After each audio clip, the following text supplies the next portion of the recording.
Hello, everybody. Good afternoon. Happy Monday. Happy St. Patrick's Day. I see a lot of us are very festive in our green. Peter Ducey, I like it. First today, I want to address the devastating tornadoes and storms that have impacted many states throughout the South and the Midwest. As of this morning, more than 40 innocent lives have been lost, and many communities have been totally destroyed.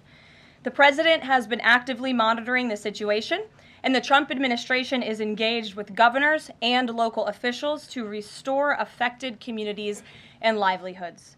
Everyone impacted is in our prayers, and President Trump is fully prepared to assist state and local officials as they recover from the horrific damage. The president has had a very busy weekend, making our country and the world a much safer place. President Trump ordered decisive military action against the Houthi terrorists in Yemen. These Houthi terrorists have engaged in piracy, violence, and terrorism against American ships for years under the Biden administration, costing billions of dollars and putting innocent lives at risk. Joe Biden's pathetic weakness invited these unacceptable attacks. But there's a new sheriff in town, and his name is Donald Trump. And the world is officially on notice. America has a commander-in-chief whose peace-through-strength approach is unwavering and should not be tested. As the president said, no terrorist force will stop American commercial and naval vessels from freely sailing throughout the world. Houthi terrorists and their Iranian backers should not cross President Trump again, and the president has made that clear today. On another important matter, President Trump signed a proclamation invoking the Alien Enemies Act regarding the invasion of the United States by the foreign terrorist organization Tren de Aragua. At the president's direction, the Department of Homeland Security carried out a counter-terrorism operation deporting nearly 200 violent Tren de Aragua terrorists, which will save countless American lives. Thanks to the great work of the Department of State, these heinous monsters were extracted and removed to El Salvador, where they will no longer be able to pose any threats to the American public. Tren de Aragua is one of the most ruthless terrorist gangs in the world, and they are responsible for some of the most heinous crimes that have occurred in our nation's history in recent years, including the savage murders of beautiful Laken Riley and Jocelyn Nungray. President Trump promised Laken and Jocelyn's families during his campaign that he would demand justice for their beautiful girls, and that's exactly what he did.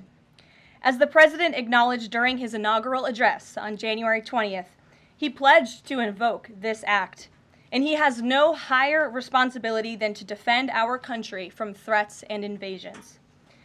President Trump will continue his historic efforts to seal the border and prevent these illegal invaders from coming here in the first place. As the New York Times is acknowledged over the weekend, President Trump's policies are working. Here's how the Times summed it up. Illegal crossings at the U.S.-Mexico border are down to their lowest level in decades. Once crowded migrant shelters are empty. Instead of heading north, people stranded in Mexico are starting to return home in bigger numbers. The border is almost unrecognizable from just a couple of years ago, when hundreds of thousands of people from around the world were crossing into the United States every month in scenes of chaos and upheaval. This is the Trump effect in action. And again, those are the words from the New York Times.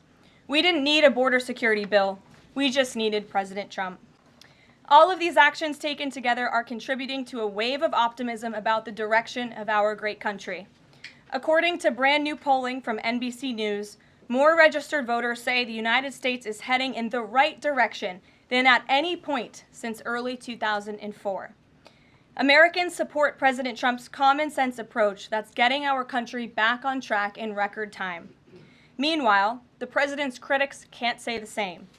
That same new NBC poll also found that the Democrat Party has reached an all-time low in popularity. It turns out when you let your hatred of President Trump get in the way of doing what is best for America, the people reject you. Who would have thought? Joining us today in our new media seat is Kelly Meyer. She is a White House correspondent with News Nation. News Nation started in 2021 and is one of America's fastest growing cable news networks with a focus on news for all of America. It's part of a larger ecosystem. Nexstar, which is home to News Nation, the political website The Hill, the broadcast network The CW, and local Nexstar stations. With that, kick us off, please, Kelly. Thank you, Karoline. What do you say to Americans who want safe streets but are concerned due process is being violated? The president is using every lever of his executive authority and his constitutional authority within the bounds of the immigration laws of our country to ensure that our streets are safer for law-abiding American citizens. And this administration is focused on detaining, arresting, and deporting illegal criminal aliens. And as you saw this past weekend, the president used his authority under the Alien Enemies Act to deport foreign terrorists. Tren de Aragua is now a designated foreign terrorist organization. And as I said, there were nearly 200 Tren de Aragua members who were sent to El Salvador this weekend. Countless lives will be saved because of this action. And if you talk to the families, the Angel families, as I mentioned, Laken Riley and Jocelyn Nungray, they understand the grave cost of life at the hands of these illegal terrorists. And the president is proud to deliver on that promise for them. And just to follow up on that, this will be challenged later today in the courts. Does the president, does this allow him to defy the court order without having this the checks and balances and the separation of power? No. In fact, this administration acted within the confines of the law, again, within the president's constitutional authority and under the authority granted to him under the Alien Enemies Act. We are quite confident in that, and we are wholly confident that we are going to win this case in court. Peter. Thank you, Karoline. If you guys can't send 200 Tren de Aragua terrorists at a time to El Salvador, where are you going to send them instead? It's a very good question.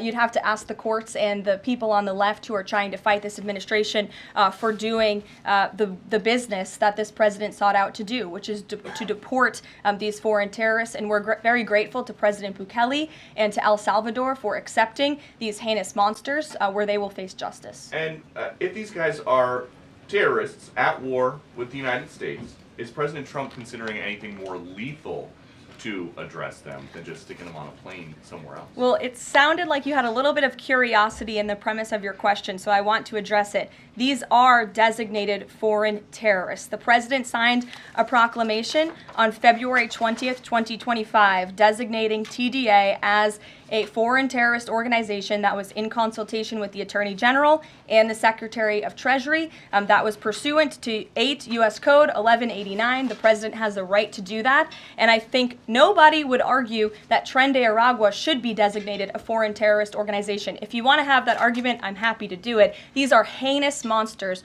rapists, murderers, kidnappers, sexual assaulters, predators who have no right to be in this country, and they must be held accountable. And something different. There is now a member of the European Parliament from France who does not think the U.S. represents the values of the Statue of Liberty anymore. They want the Statue of Liberty back. So is President Trump going to send the Statue of Liberty back to France? Absolutely not.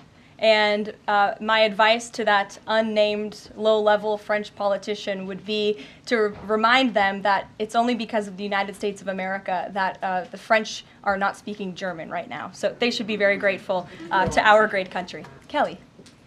Is the administration prepared to give the court what it wants in terms of the time of the flights that departed, that went to El Salvador, and some of those details that the judge is asking for in trying to determine the timing? Clearly, the 5 named individuals were not deported. That's right. In compliance.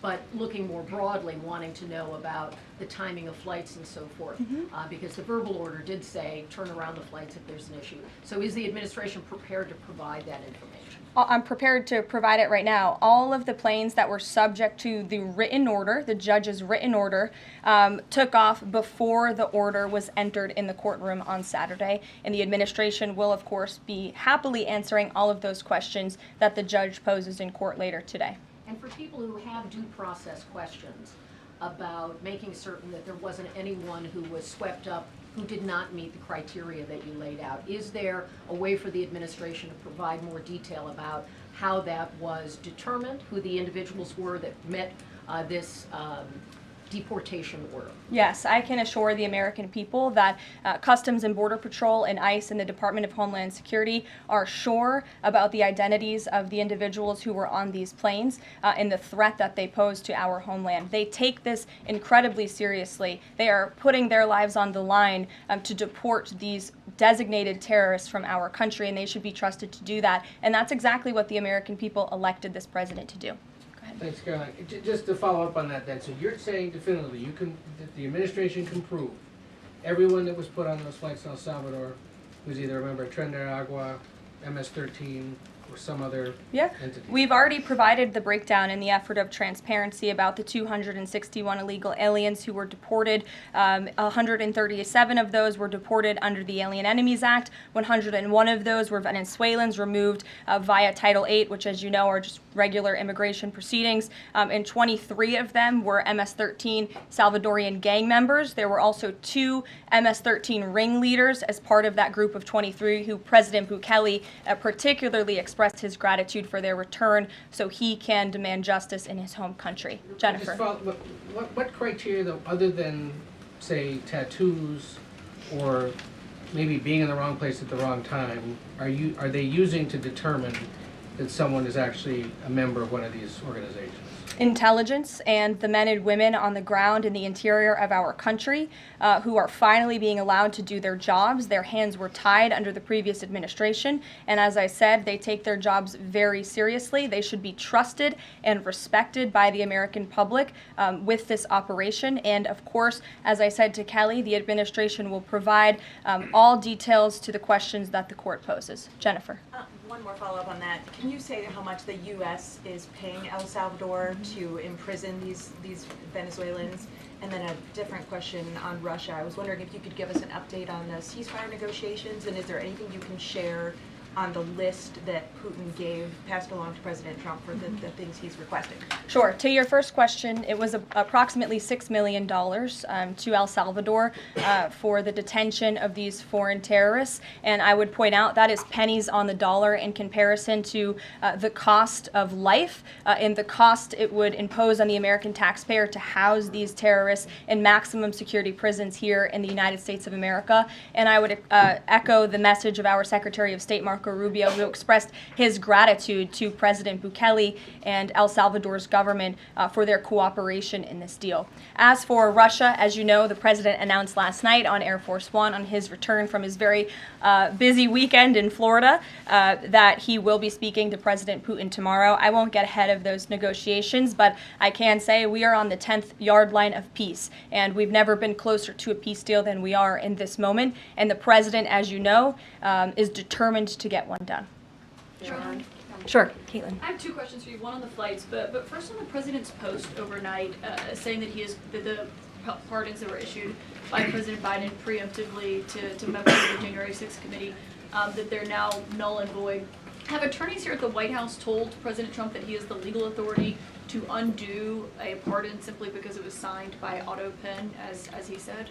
The president was begging the question that I think a lot of journalists in this room should be asking about whether or not the former president of the United States, who I think we can all finally agree was cognitively impaired. I know it took people some time to finally admit that, but we all know that to be true, as evidenced by his disastrous debate performance against President Trump during the campaign. I digress on that. But the president was raising the point that did the president even know about these pardons? Was his legal signature used without his consent or knowledge? And that's not just the president or me raising those questions, Caitlin. According to the New York Post, there are Biden officials from the previous White House who raised those questions and wondered if the president was even consulted about his legally binding signature being signed onto documents. And so I think it's a question that everybody in this room should be looking into, because certainly that would propose perhaps criminal or illegal behavior if staff members were signing the President of the United States autograph without his consent. Biden is on the record talking about issuing preemptive pardons to these people. But was he aware of his signature being used on every single pardon? That's a question you should ask the Biden White House. Is there any evidence on that he wasn't aware of it? You're a reporter. You should find out. Okay, Sean. on the flights, so I have a question on the timeline of the flights. You keep talking about the judge's written order, which hit the docket Saturday night at about 7:26 p.m. But he issued a verbal order before that at about 6:45 and 6:48 p.m. based on the court hearing.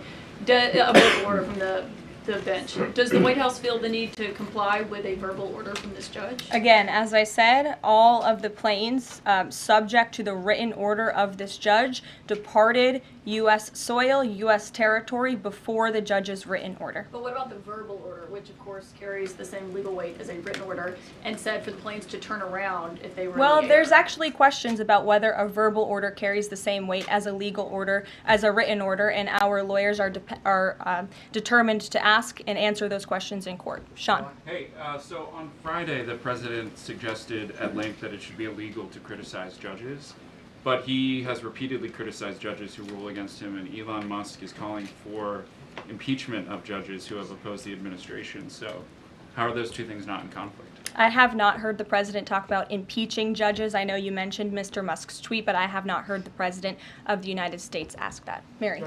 Hey, thanks, Caroline. I wanted to ask about this video I saw this morning set to the tune of, I believe, Closing Time, about deportations of illegal migrants. What's the strategy behind the White House's videos they've been putting out on this, and can you kind of talk us through the thinking on these videos? Sure.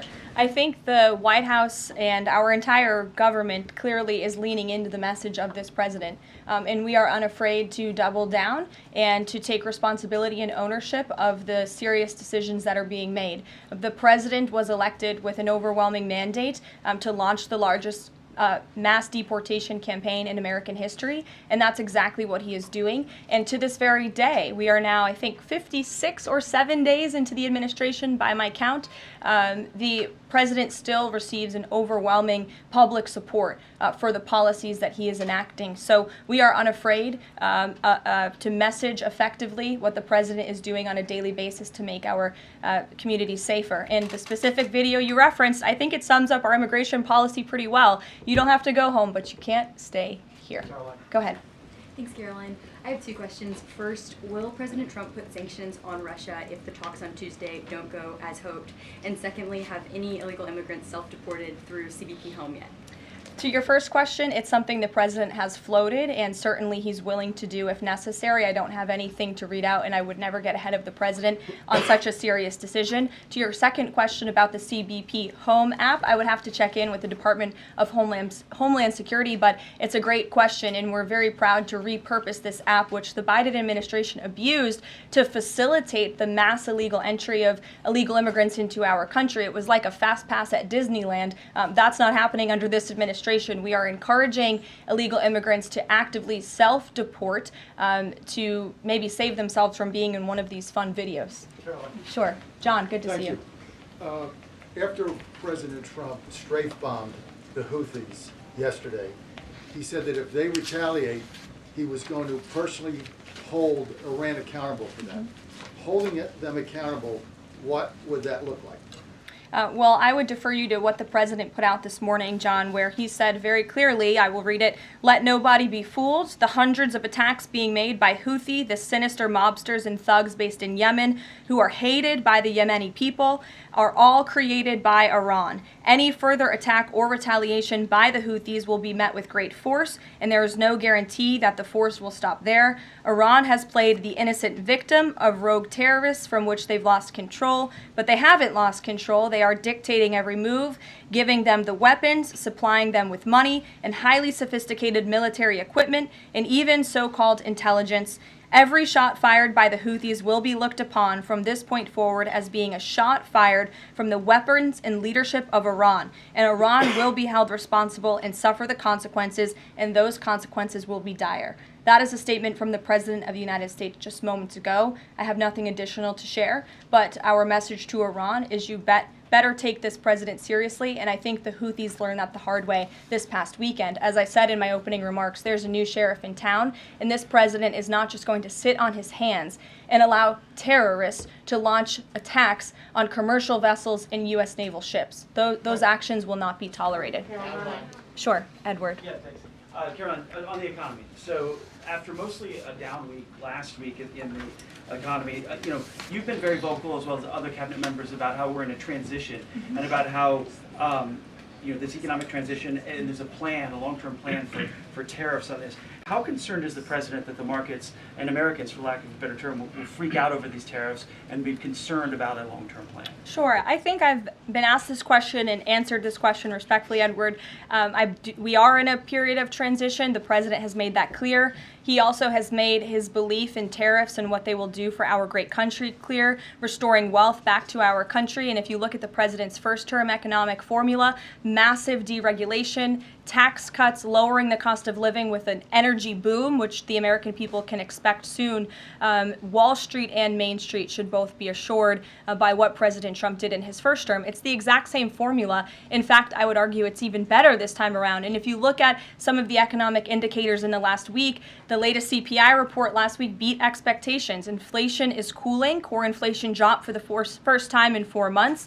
The national average of the price of gas is down 42 cents from 1 year ago. And there was also a new report out this morning about wholesale egg prices. They continue to fall. A dozen eggs are now $3.10 cheaper since January 24th. First, that's a 47% decrease overall. So I think the American people do have great reason to be optimistic about this economy. And as I've said repeatedly, it continues to be true. The administration has a whole of government effort to fix the economic mess created by Biden. So the president's pointed to that April 2nd tariff deadline, so to speak. Is the tariff back and forth sort of done now? We're just all looking towards April 2nd?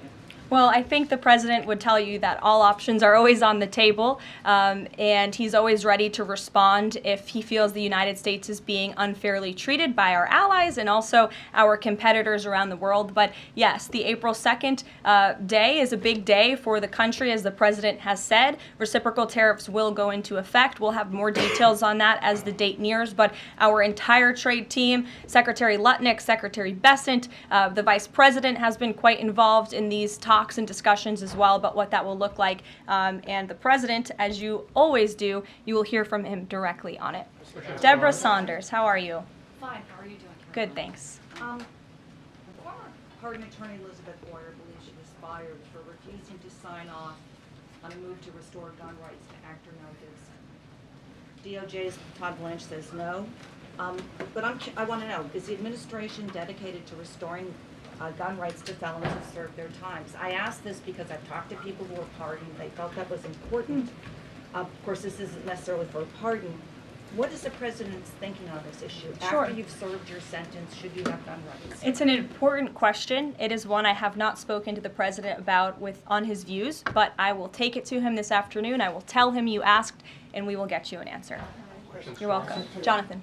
Thanks a lot, Caroline. A question for you regarding the administration complying with judges' orders. I want to ask about an administration spokesperson who's the border czar, Tom Homan. He was on Fox News. We love Tom Homan. And he was talking about the deportations, and he said the following. He said, "We're not stopping. I don't care what the judges think," which seems to me, just reading that, that you don't care what orders come from the federal bench. Is that the case? Can you clarify that, please? Well, I think since you just quoted Tom, I'll quote Tom. He said, "I don't care what the judges think, but I can assure you that the administration is complying with the court order." And as I've said repeatedly from this podium, all of the flights that were subject to the judge's written order departed before the written order, and we are prepared to make that case in court later this afternoon. Reagan. And then if I could, on Russia, the president, as you pointed out, Caroline, made some remarks on Air Force One coming back from Florida, and he seemed to indicate that the conversation tomorrow concerns essentially dividing up assets, dividing up territory associated with the war in Ukraine. Has President Zelensky given President Trump that authority? Is that what is going to take place tomorrow? Well, as you know, the president and his entire national security team have been engaged directly with President Zelensky and the Ukrainian team, and that has been part of the discussion between the president's team and the Ukrainians. As for where those lines will be drawn or any specifics, I am not going to get into that from this podium. It would be unwise for me to get ahead of the president's call with President Putin tomorrow. But again, I can assure you, in the effort of transparency, as this president always does, you will hear from him or one of us directly after that phone call tomorrow. Reagan. Thank you, Caroline. There's a lot of focus on the judicial branch right now. The president has about 40 judicial appointments that he could make at this moment. Do you have an update on what the timeline would look like for those judicial appointments? And does the president have a list of potential nominees that he's vetting? I do not have an update on a timeline, nor do I have a list, but I can certainly have our team gather that for you and provide it. You're welcome. Sure. Go ahead. Sure. Thank you, Caroline. So the president is visiting the Kennedy Center this afternoon to attend a board meeting. A question about what happened a few weeks ago. The Kennedy Center got bomb threats targeting a performance by Shingyun Performing Arts, which is an American company showcasing China before communism. This company has been targeted, unfortunately, by the CCP for years. I'm wondering if this administration has a response to this, and also as the president is putting an emphasis on arts and culture, what's the administration's message to potentially foreign state actors who are trying to disrupt that in the U.S.? Don't disrupt it. This administration will take that very seriously and hold you accountable. We obviously condemn any violence or threats of violence against American institutions. And the president will be traveling to the Kennedy Center later this afternoon. I look forward to going with him. As you know, he is now the chairman of the board of the Kennedy Center, where he hopes to restore arts and culture that embrace American tradition, don't disparage it, as we have unfortunately seen over the past several years. The president will be doing a tour of the center. In his business developer mind, I'm sure he will make some recommendations on how the center itself can be improved, but also we'll be discussing perhaps some future plays and musicals and theatrical programs that the center will be hosting under his new leadership and the board's new leadership. Daniel. Will the president be discussing with Putin tomorrow the future of Volodymyr Zelensky? Sort of a follow-up to John's question. Again, I've been asked and answered this question now. I'm not going to get ahead of the president's discussion tomorrow, but after the phone call takes place, I can certainly provide a readout. Daniel. Caroline, thank you so much. You mentioned earlier in the briefing that you guys are at the 10-yard line of peace. Given the amount of progress that you've made in such a short amount of time, is that an indictment of the previous administration's foreign policy stance, and is it just more proof that you need to talk to people to sort of get things done? I think so. I think the previous administration is the reason this war began. As President Trump often says, this war would have never started if he were still in office. It only started because of the incompetence and the weakness of the previous administration, and President Trump is very proud of the progress that he and his team have made in such a short amount of time, and hopefully tomorrow that progress will move forward. Sure. Thanks.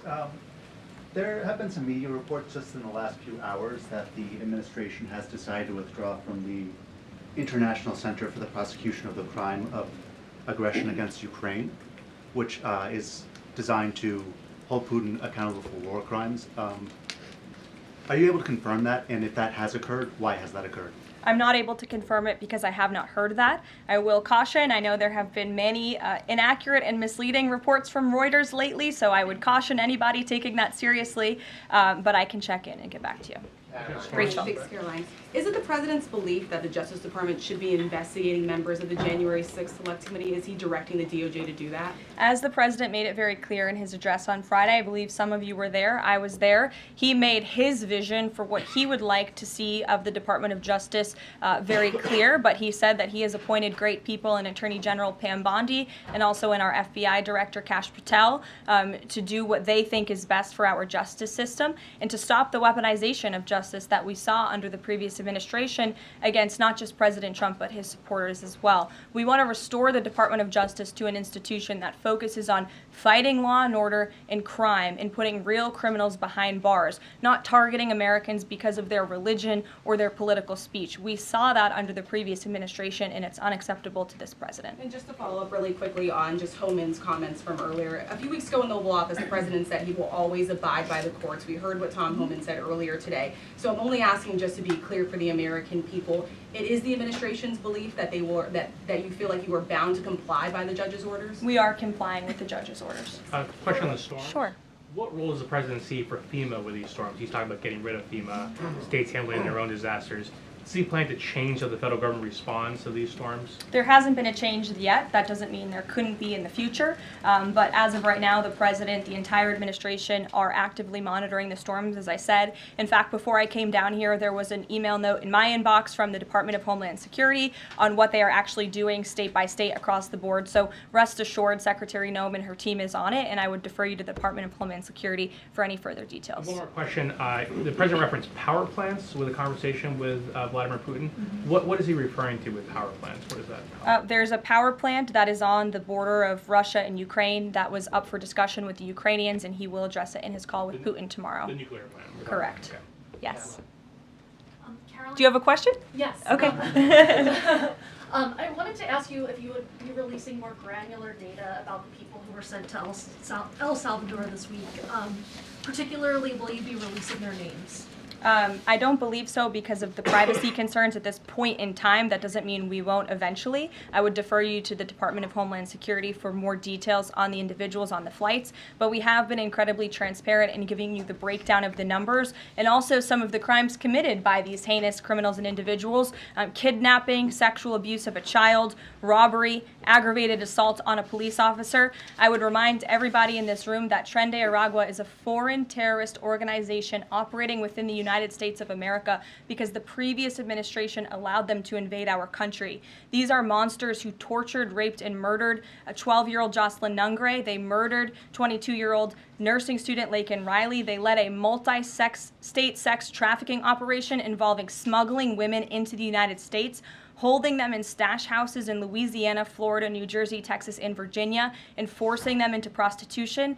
They kidnapped and murdered a 33-year-old woman in Texas. They sexually and physically assaulted a woman and her daughter in Wisconsin. They conducted a mass shooting in Illinois. They peddled untraceable ghost guns across New York City, took over an Aurora, Colorado apartment complex where they kidnapped and tortured victims. And by the way, many of you in the mainstream media said that didn't happen. It turned out that it did. And because of the effective immigration policies of this administration, those foreign terrorists were detained and they are no longer operating on American soil, and we have President Trump to thank for that. We'll see you guys later at the Kennedy Center. Thanks so much. Thanks, Caroline.